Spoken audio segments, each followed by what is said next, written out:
Hola, muy buenas noches, bienvenidos, gracias por acompañarnos.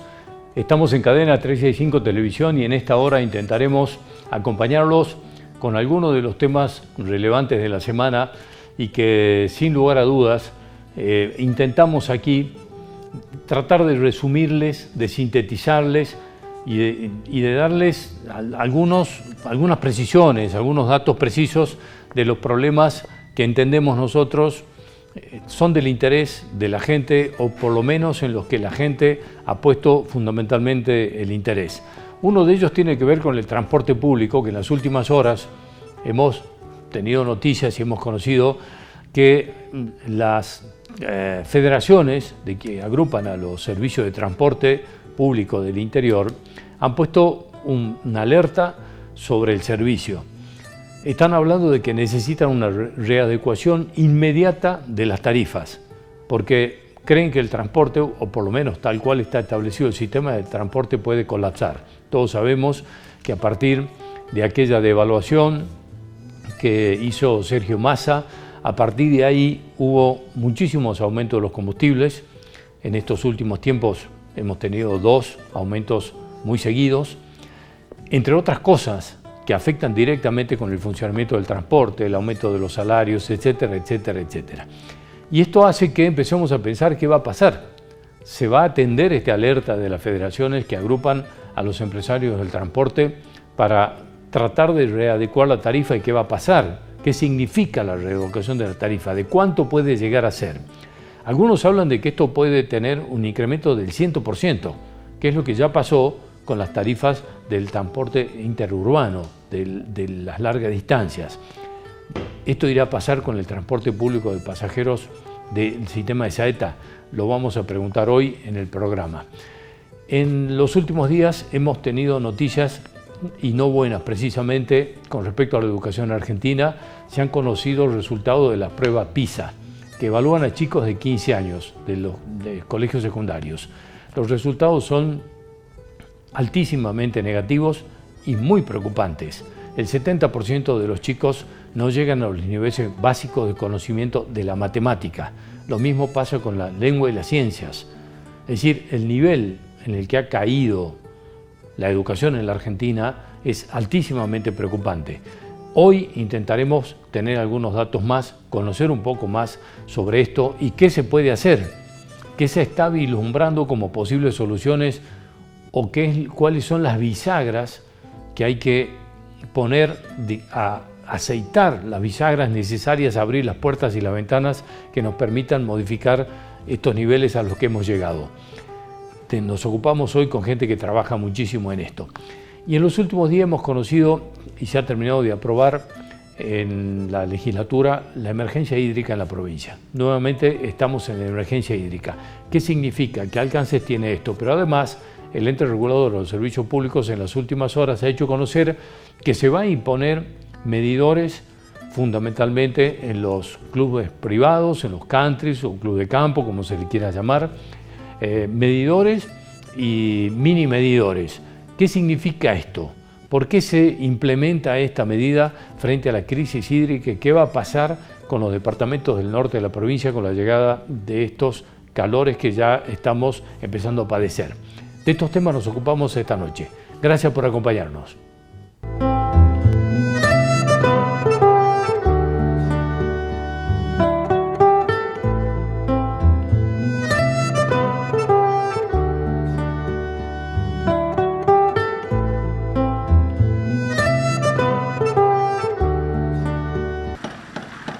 Más casas, más sueños cumplidos y derechos garantizados. Desde el inicio de la gestión llevamos entregadas más de 4.000 viviendas y estamos trabajando en 6.533 más, de las cuales 3.263 están en obras, 1.478 en proyectos y 1.792 en procesos de licitación. Nos comprometimos y estamos cumpliendo. Gobierno de Salta. Gustavo Gobernador.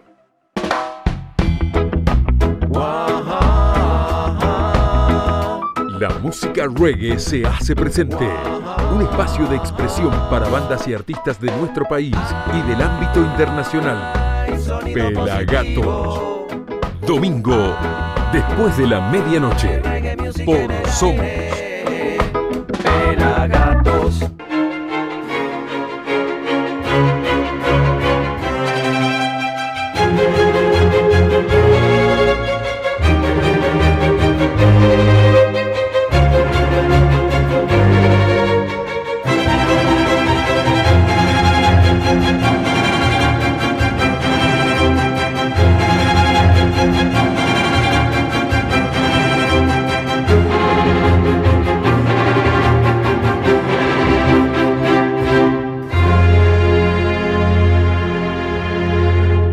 Ahora Saeta tiene nueva página web.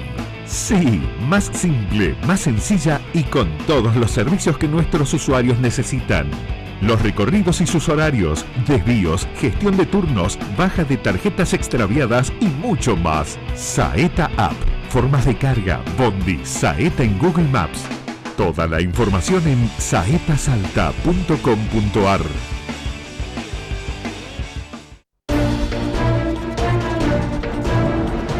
Somos País, el noticiero más federal de todos, con periodistas de distintas ciudades, la noticia local clave que se proyecta a nivel nacional, los datos que nos sorprenden, las voces que importan, las imágenes que nos impactan, las historias que nos conmueven. Todos los días una propuesta diferente para la información, el noticiero más federal de todos. Somos País.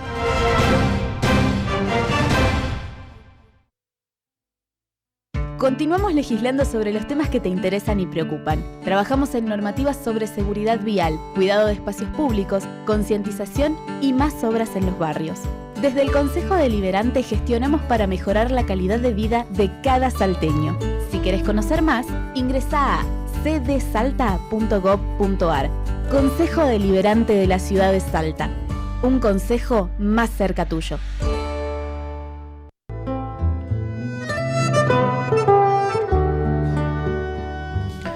Con la asunción de Javier Milei, indudablemente que se abren muchísimos interrogantes y lo que empieza a reinar es la incertidumbre, fundamentalmente en algunos sectores.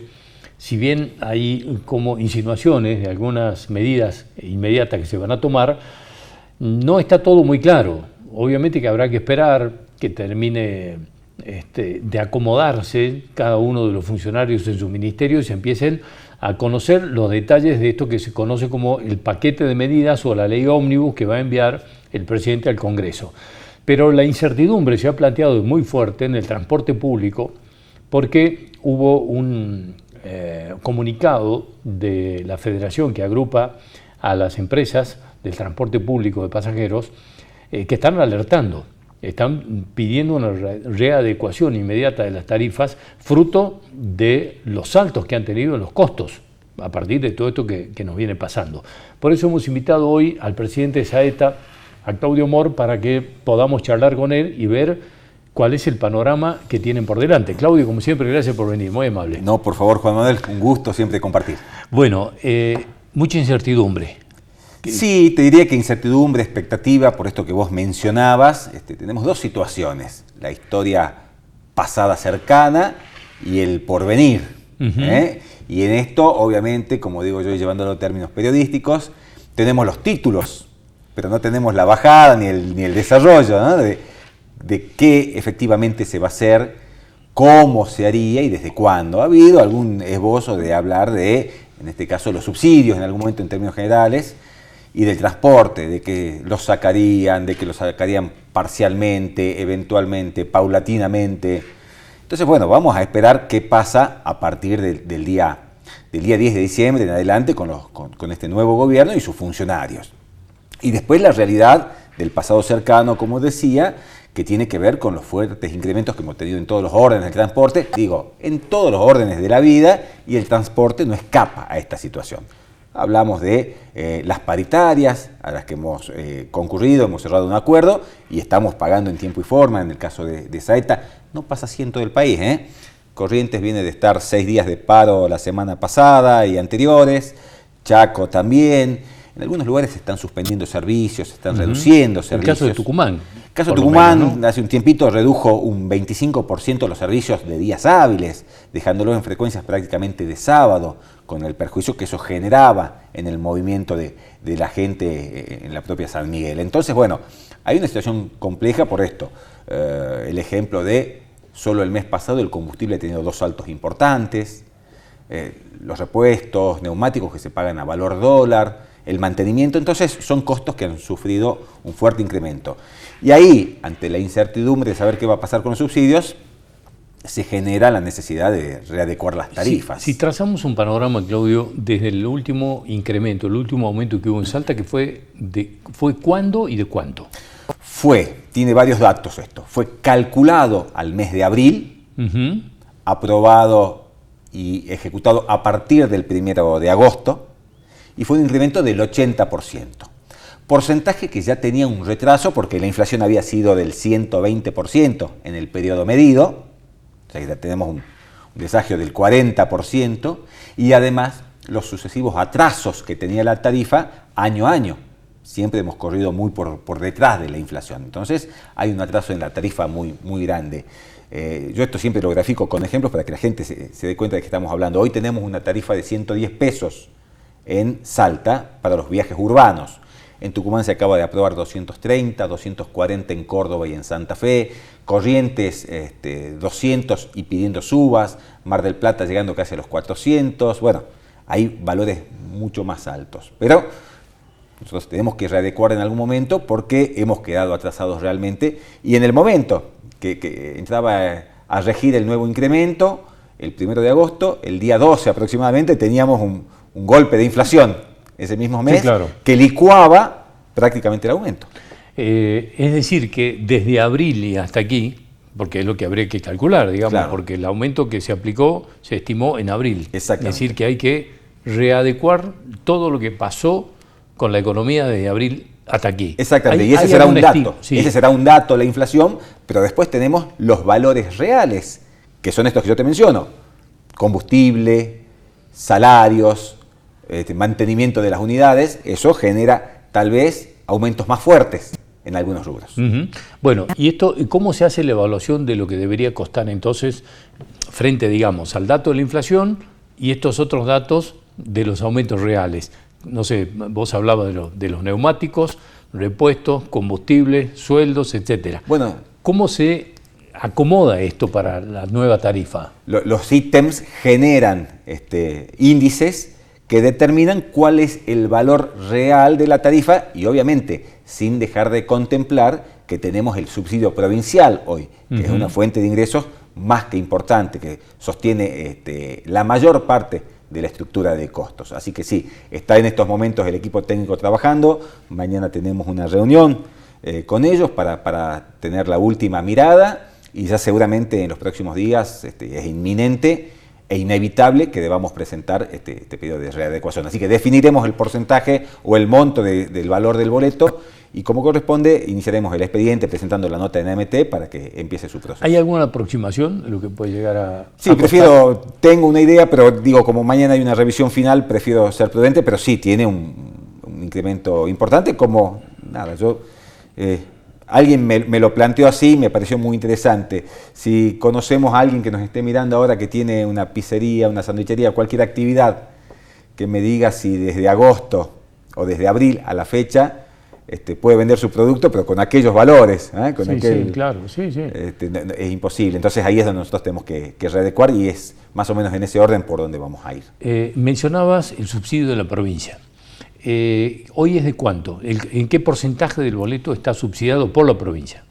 Bueno, hoy los recursos de la provincia, el subsidio, integran un monto superior al 60% de los recursos necesarios para que funcione el transporte.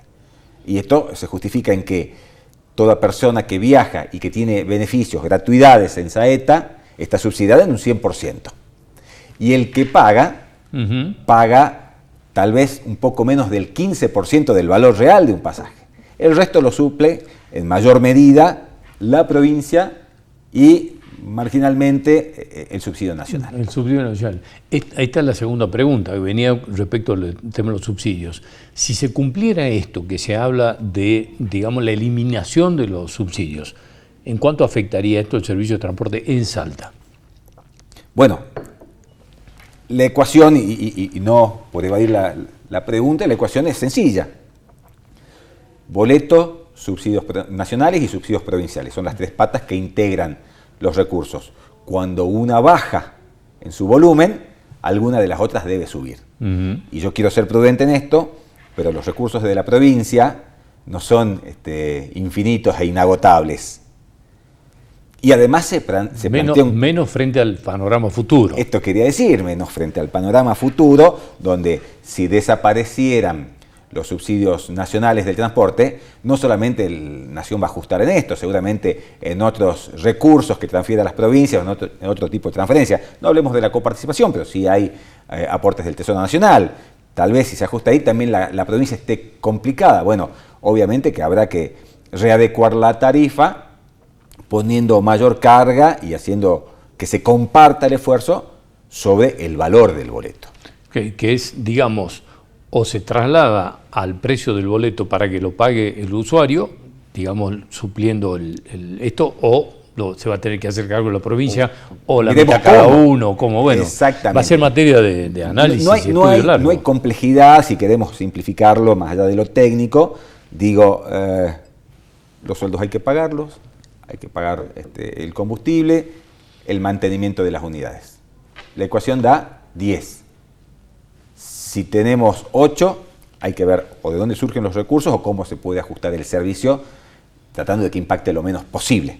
Por eso es que en algunas localidades, yo menciono, desaparecen de alguna manera los servicios nocturnos. Pero bueno, nuestra preocupación permanente es que el salteño realmente no vive lo que vive el interior del país. Nosotros tenemos un servicio que ha crecido, que brinda más líneas, que hoy abarca un municipio más, y vamos a trabajar para que obviamente no se vea resentido el servicio. No se evaluó en ningún momento la suspensión de algunos servicios, por lo menos en Salta, en ningún momento. Nosotros nunca descartamos ninguna hipótesis. Siempre en los diferentes contextos tenemos escenarios de máxima, de media, de mínima, y vamos valorando el contexto, y las decisiones son a veces situacionales con el escenario que tenemos. Pero sí, no vamos en ese sentido, no está en el espíritu. Como también estos días me preguntan si las gratuidades corren riesgo. No, por supuesto que habrá que mirar y trabajar sobre la racionalidad del uso. Yo hoy en un medio colega planteaba esto, ¿qué le podemos decir a la gente que tiene beneficio? Que si no lo necesita, no lo use, porque ese boleto es sin costo para su titular, pero mayor demanda, de manera innecesaria, genera que tengamos que tener más servicios, más conductores, o en realidad más horas extras, más unidades en calle, por lo tanto hay más gasto de combustible, de mantenimiento, y si bien no hay pago, no hay ingreso, pero sí hay mayores costos. Entonces pedir el uso mesurado, responsable, lo que uno haría, y vuelvo a estos ejemplos coloquiales, lo que uno haría en casa. Si ajusta un poco la situación, reducimos un poco algunos gastos, que son superfluos, que se puedan reducir, obviamente. En este caso, Claudio, el comunicado de la Federación del Transporte está alertándose ¿por qué? Frente al panorama que es todavía incierto, porque no se sabe exactamente qué va a pasar con las medidas que impulse el presidente Milei, pero en definitiva esto es una alerta, es empezar a abrir el paraguas. Esto es la continuidad, viene concatenado con lo que ya veníamos alertando, la difícil situación que pasa el transporte desde hace un tiempo largo, no menos de 6 años, respecto a la distribución de los recursos, a la falta de previsibilidad, a lo arbitrario de la distribución de recursos entre el AMBA y el interior del país. Por eso seguimos insistiendo en la necesidad de que se propicie el marco para obtener una ley federal de transporte, donde las pautas sean claras, equitativas, donde sea representativo el volumen de unidades, de personal, de usuarios, para cada zona, sin que sea discrecional. Pero también alertar a la población en general de que si cambia el contexto desde lo político-económico, seguramente que las empresas deberán adaptarse y modificar algunas cuestiones que hoy o hasta hace un tiempo eran impensadas. Claudio, ¿cuándo estiman que envía la propuesta a la MT para para el incremento del boleto? Apenas tengamos definido el número, inmediatamente va a salir, porque no estamos especulando, y además cada día que perdemos, cada día que pasa, posterga la decisión, porque además es un proceso en una línea de tiempo, y nosotros necesitamos que desde lo económico y desde lo financiero esto se aplique lo antes posible para no resentir las economías del sistema de transporte. Los plazos establecidos, digamos, en todo lo que es el proceso, desde que lo presentan en la MT hasta que se termina aprobando, ¿es necesariamente ese lapso que hubo de abril a agosto? Porque si vuelve a pasar lo mismo, digamos, se está presentando en diciembre esto, y pasan 4 o 5 meses y estamos en el mismo problema. Sí, en realidad en abril se hace el análisis, se hace un corte para los parámetros, nosotros lo presentamos al proyecto fines de mayo, se aprobó aproximadamente primeros días, mediados de julio, o sea que llevó 45 días el proceso real administrativo, y se puso como fecha tentativa, o como fecha real, vamos a corregir la definición, la fecha real de aplicación 1 de agosto. Así que sí, los tiempos pueden acortarse, no mucho, porque hay un proceso, hay un llamado a audiencia pública, las personas deben poder inscribirse, todos los interesados, y que tengan vinculación al transporte o a diferentes sectores, así que hay que cumplir con un proceso, y esto obviamente no es resorte de Saeta. Nosotros cumplimos con hacer la evaluación, justificar, presentar el proyecto, entendiendo que necesitamos esta readecuación. Claudio, como siempre, gracias por venir, muy amable. Un placer. Hasta cualquier momento. En el próximo bloque estamos hablando de educación. Las noticias no son buenas en la Argentina después de las pruebas PISA, ya se lo contamos.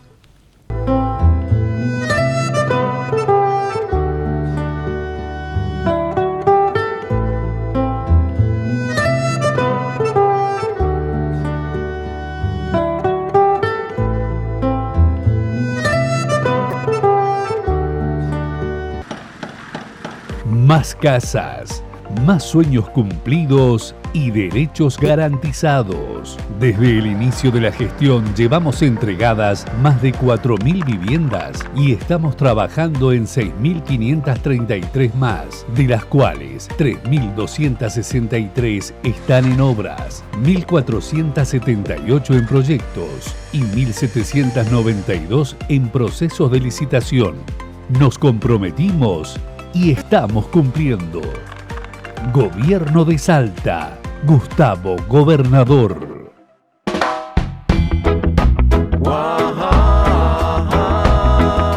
La música reggae se hace presente.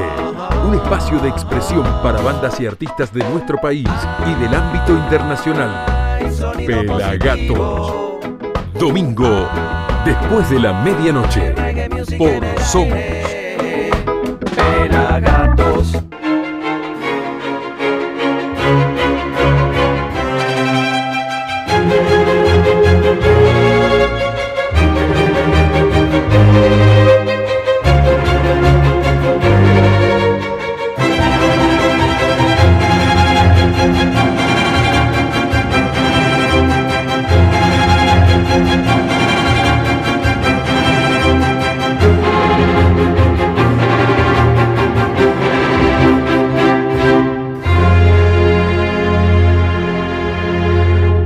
Ahora Saeta tiene nueva página web.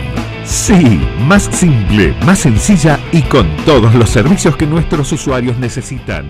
Los recorridos y sus horarios, desvíos, gestión de turnos, baja de tarjetas extraviadas y mucho más. Saeta App, formas de carga, Bondi, Saeta en Google Maps. Toda la información en saetasalta.com.ar.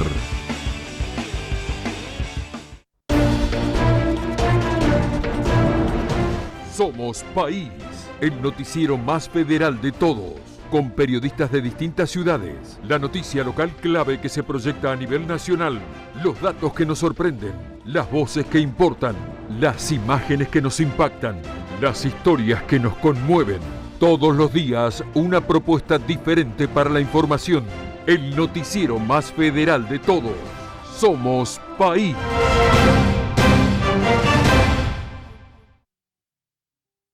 Continuamos legislando sobre los temas que te interesan y preocupan. Trabajamos en normativas sobre seguridad vial, cuidado de espacios públicos, concientización y más obras en los barrios. Desde el Consejo Deliberante gestionamos para mejorar la calidad de vida de cada salteño. Si querés conocer más, ingresá a cdsalta.gov.ar. Consejo Deliberante de la Ciudad de Salta. Un consejo más cerca tuyo.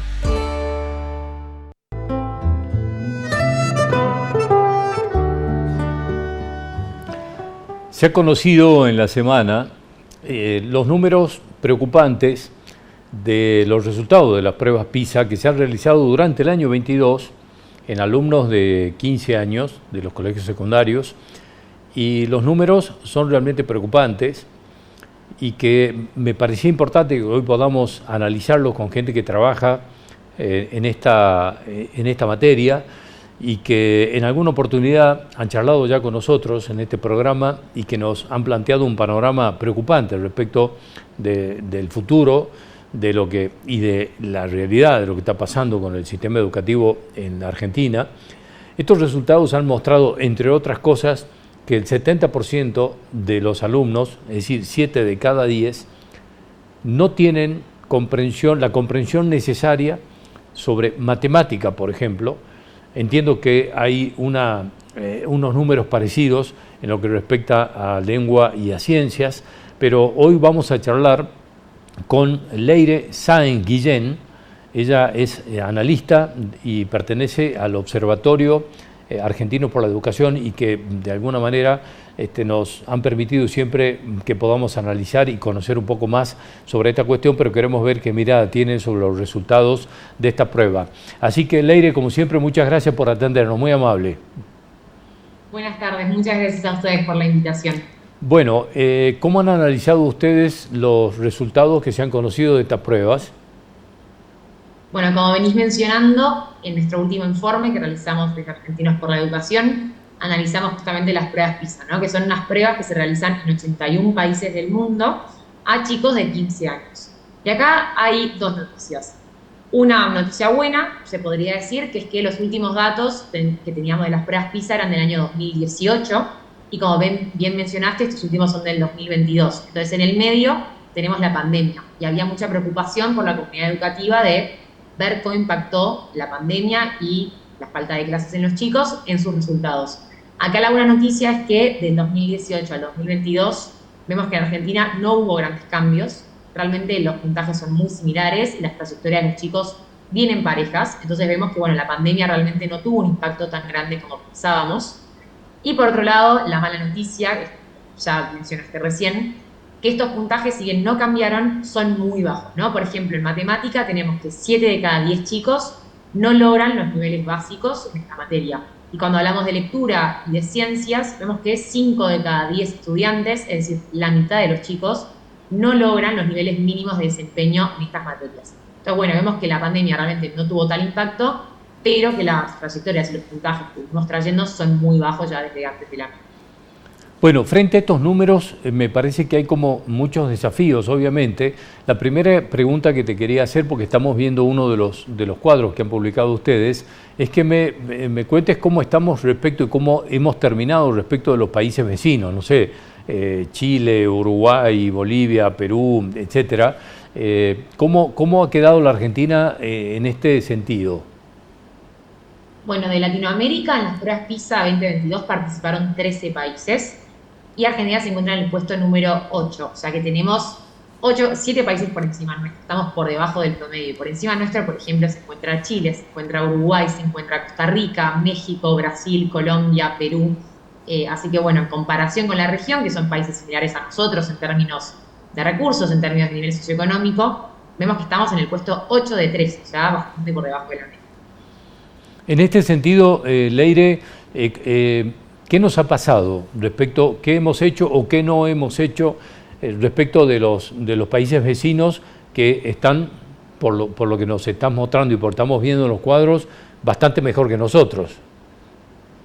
Bueno, en la educación siempre se habla de un paradigma que sería el de cantidad-calidad, que son como las dos caras de la misma moneda. Por un lado tenemos cantidad, que es cantidad de chicos que acceden a la escuela y la cobertura que tenemos actualmente en las escuelas en la Argentina. Y vemos que en eso somos un país pionero, en comparación también con la región. Actualmente en primaria el 99% de los chicos que deberían estar en el aula están en la Argentina. y en secundaria es el 94-95%.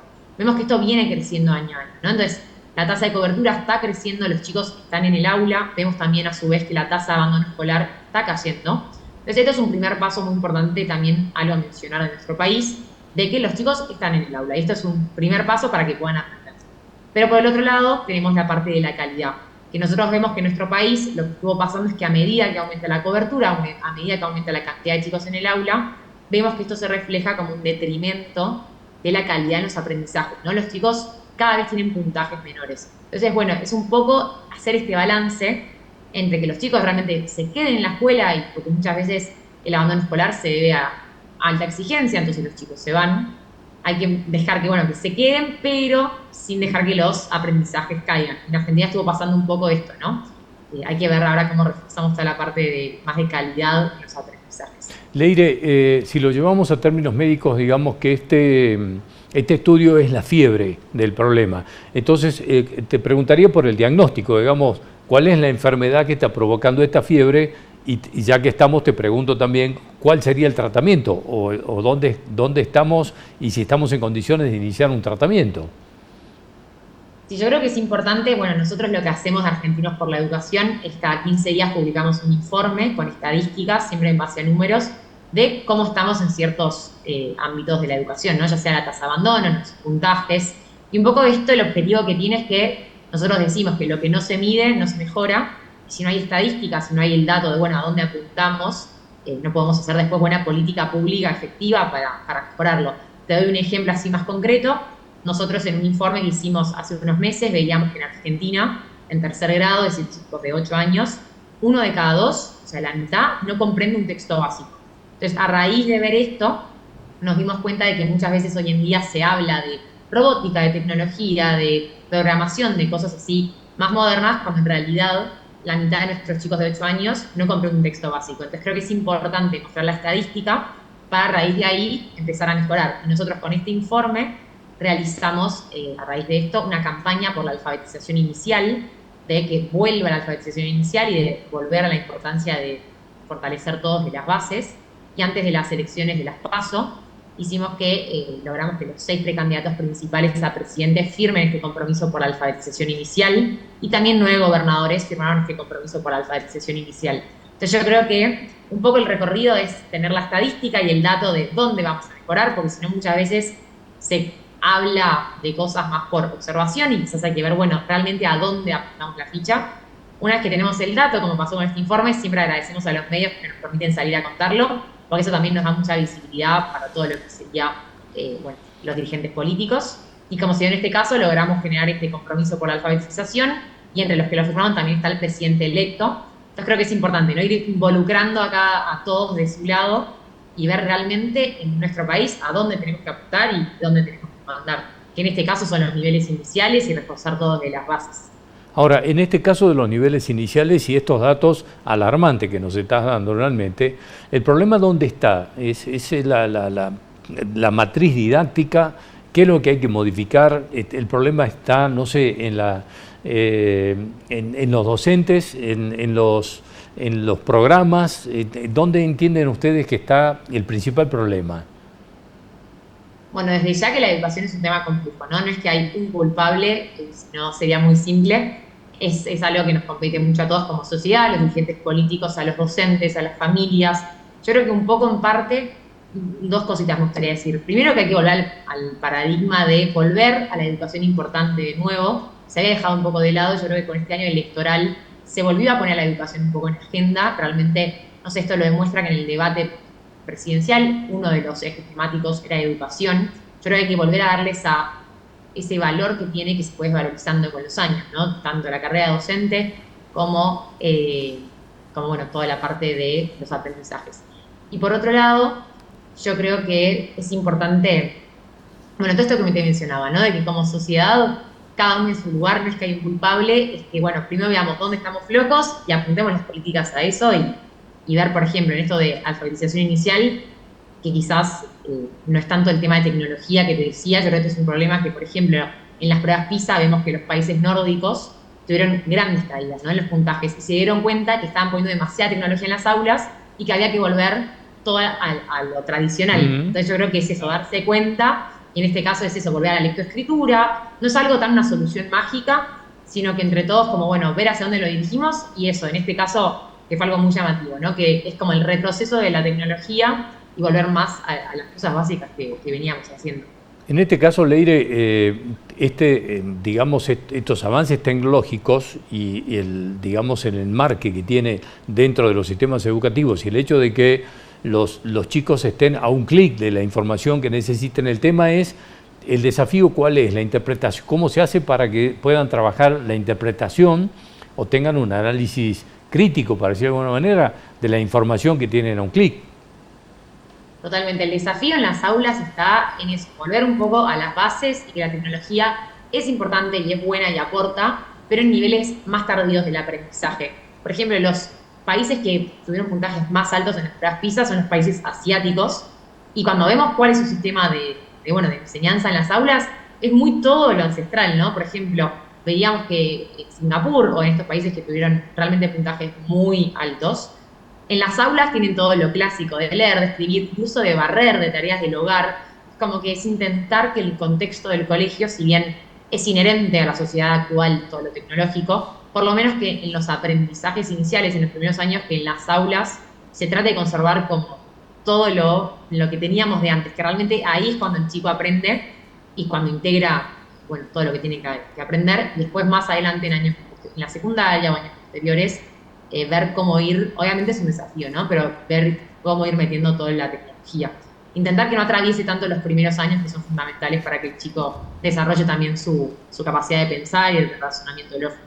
Claro, porque me quedé pensando, a partir de los datos que nos daba de lo que pasa con los chicos de las escuelas primarias, digamos, si este es el nivel que se está evaluando en estos chicos de la escuela primaria, no quiero pensar lo que va a pasar cuando estos chicos tengan que ser evaluados, por ejemplo, en estas pruebas PISA, cuando estén en el secundario y tengan 15 años. Es decir, ¿cómo se rompe, digamos, esta mecánica, no sé, para que cuando tengamos una nueva prueba PISA, esos chicos que están hoy afectados en la escuela primaria lleguen en mejores condiciones a ese colegio secundario a los 15 años o a esas pruebas PISA cuando les toque? Bueno, eso desde ya, como decís, si ya en primaria estamos así, en secundaria obviamente todo esto se va profundizando y cada vez es más complicado, ni hablar en nivel universitario. Bueno, en un informe nosotros lo hicimos así como una solución, esto que hablás, no sé si es una solución mágica, de vuelta, es algo que aporta, pero que realmente vemos que hay una gran diferencia de los chicos que asisten al nivel inicial, es decir, a sala de 3, 4 y 5, en comparación con los que no. Sabemos que realmente para cerrar la brecha educativa y que todo vuelva a ordenarse, cuanto antes se arranque mejor, cuando antes se invierta en esta educación de calidad temprana, vemos que realmente hay impactos distintos, ¿no? Por ejemplo, en un informe que hicimos nosotros veíamos esto, que chicos que van a sala de 3, 4 y 5, después en la primaria, en la secundaria, incluso en lo laboral, en términos salariales, les va mucho mejor que a los que no hicieron sala de 3, 4 y 5. Entonces, esto es llamativo, ¿no? Y realmente, cuanto antes empezamos a invertir y cuanto antes pongamos este esfuerzo, las brechas educativas se van a ir cerrando. Pero muchas veces, se habla de la tasa de abandono escolar en la secundaria, de apuntar a la secundaria, cuando en realidad está bien ese esfuerzo, pero hay que poner un esfuerzo mayor en los primeros años, que es lo que realmente va a hacer después este cambio de las trayectorias a lo largo de la vida de los chicos. Leire, te hago una consulta porque hay sectores sindicales, fundamentalmente, algunos sectores docentes, que tienen como una suerte de consigna de negarse a la evaluación de los docentes. Y la pregunta concretamente que te quiero hacer es, porque acá viene la discusión de los presupuestos, ¿no? Digamos, ¿dónde está el grave problema? ¿Es una cuestión de presupuestos? ¿Es una cuestión de contenido, de las currículas? ¿O es todo junto? ¿Y cómo entendés y cómo evalúan ustedes la negativa de los docentes a ser evaluados? Bueno, primero te contesto el tema presupuestario, que en Argentina, tenemos una ley que salió en el año 2006, la cual dice que del PBI anual de Argentina, un 6% tiene que ser destinado a educación. ¿Qué es lo que vemos? Que en el 2006 que salió esta ley, únicamente 3 años se cumplió esta meta del 6%. Entonces, no estamos logrando cumplir la meta presupuestaria a educación, lo cual, obviamente, el financiamiento es algo necesario, no suficiente, ¿no? Pero sin tener financiamiento no tenemos el piso para después hacer las mejoras.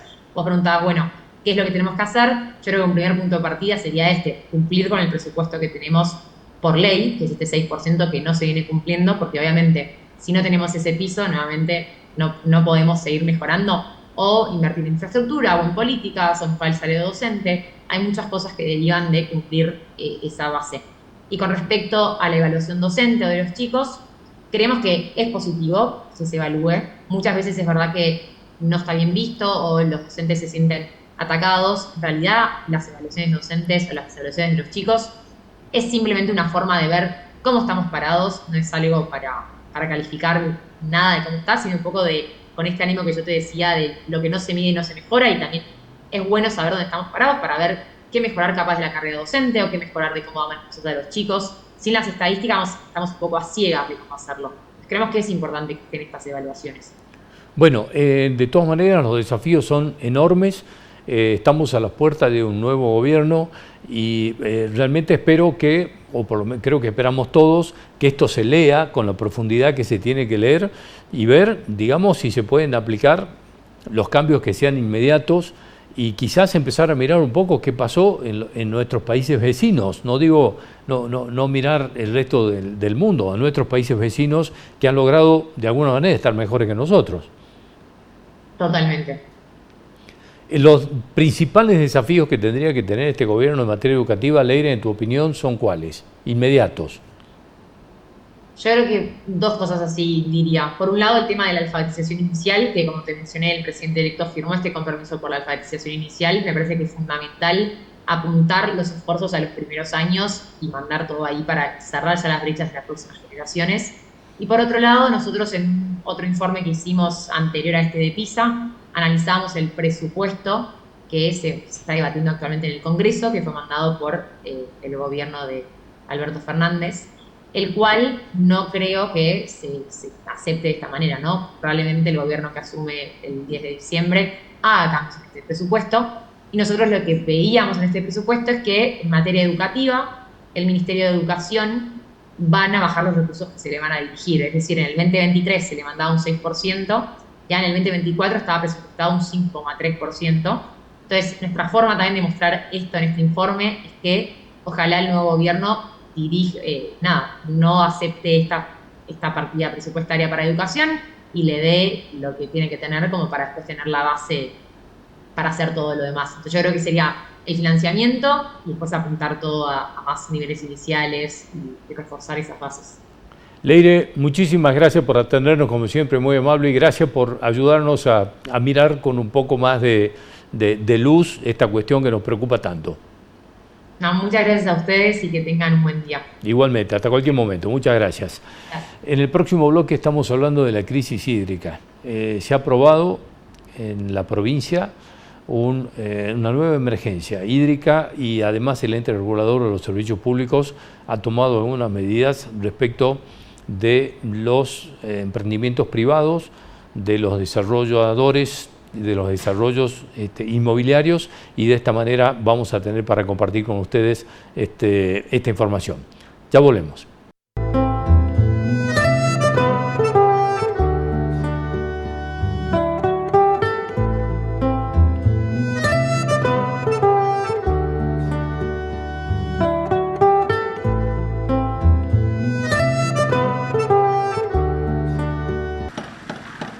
Más casas, más sueños cumplidos y derechos garantizados. Desde el inicio de la gestión llevamos entregadas más de 4.000 viviendas y estamos trabajando en 6.533 más, de las cuales 3.263 están en obras, 1.478 en proyectos y 1.792 en procesos de licitación. Nos comprometimos y estamos cumpliendo. Gobierno de Salta. Gustavo Gobernador.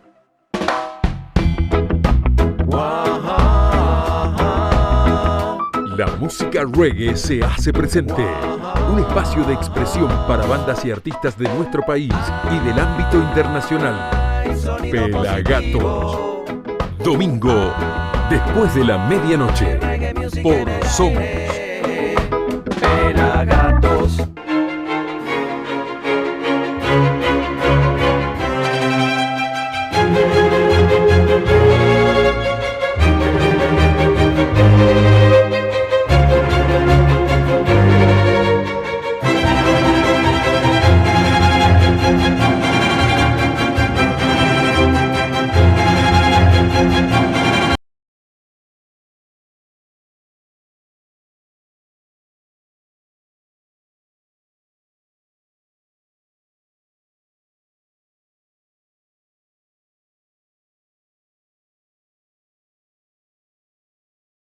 más sencilla que nuestros usuarios necesitan.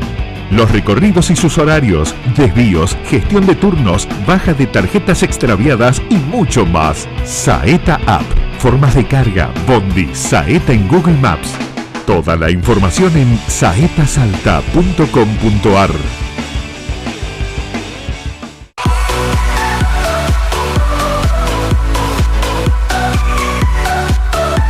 Arte, cultura, espectáculos, cine y la mejor agenda cultural para tu fin de semana. Todo lo que pasa en Salta te lo cuenta Dolores Araez en ¿Qué mirás? Viernes, 23 horas, por Somos. Somos País, el noticiero más federal de todos, con periodistas de distintas ciudades, la noticia local clave que se proyecta a nivel nacional, los datos que nos sorprenden, las voces que importan, las imágenes que nos impactan, las historias que nos conmueven. Todos los días una propuesta diferente para la información. El noticiero más federal de todos. Somos País.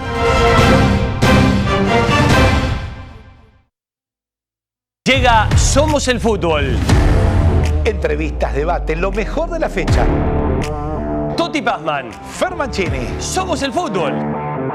¿Dónde, Mágico? Aquí, en Canal Somos, te esperamos.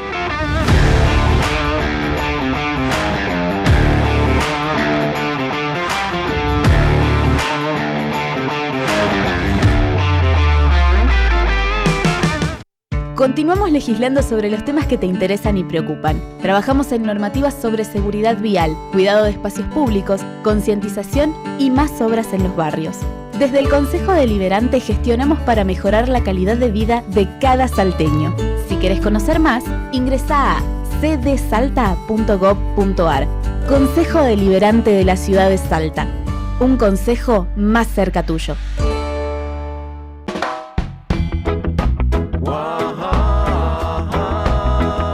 La música reggae se hace presente. Un espacio de expresión para bandas y artistas de nuestro país y del ámbito internacional. Pelagatos. Domingo, después de la medianoche. Por Somos.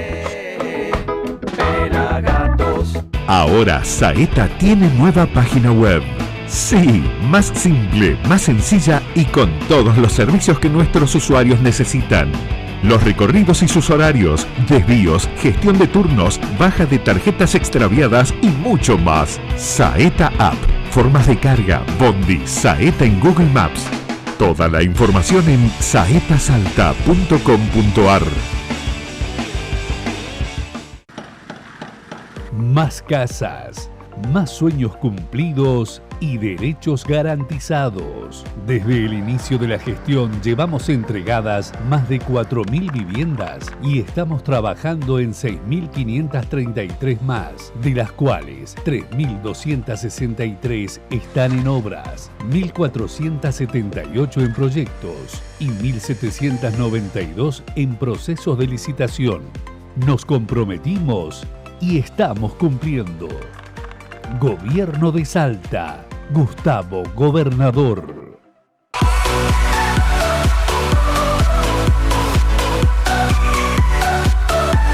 Arte, cultura, espectáculos, cine y la mejor agenda cultural para tu fin de semana. Todo lo que pasa en Salta te lo cuenta Dolores Araez en ¿Qué mirás? Viernes, 23 horas, por Somos.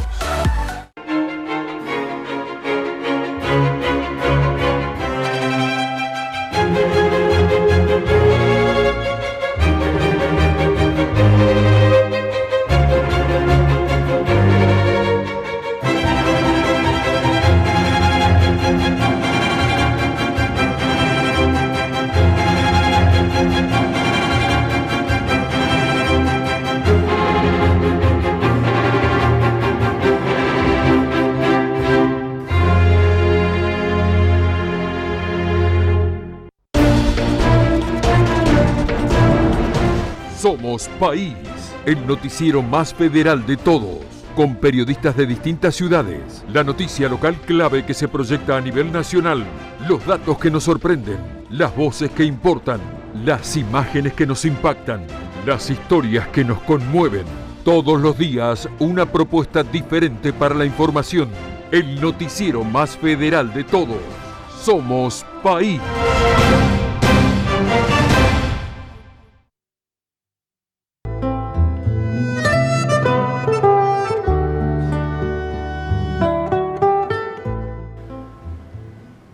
El martes pasado, la Cámara de Diputados de la provincia trató un proyecto que presentó el diputado Reston y que se intenta adherir a lo que se llama la Ley Nacional de Pensamiento, instituir el día 13 de noviembre como el Día Nacional del Pensamiento en homenaje al doctor Arturo Jauretche.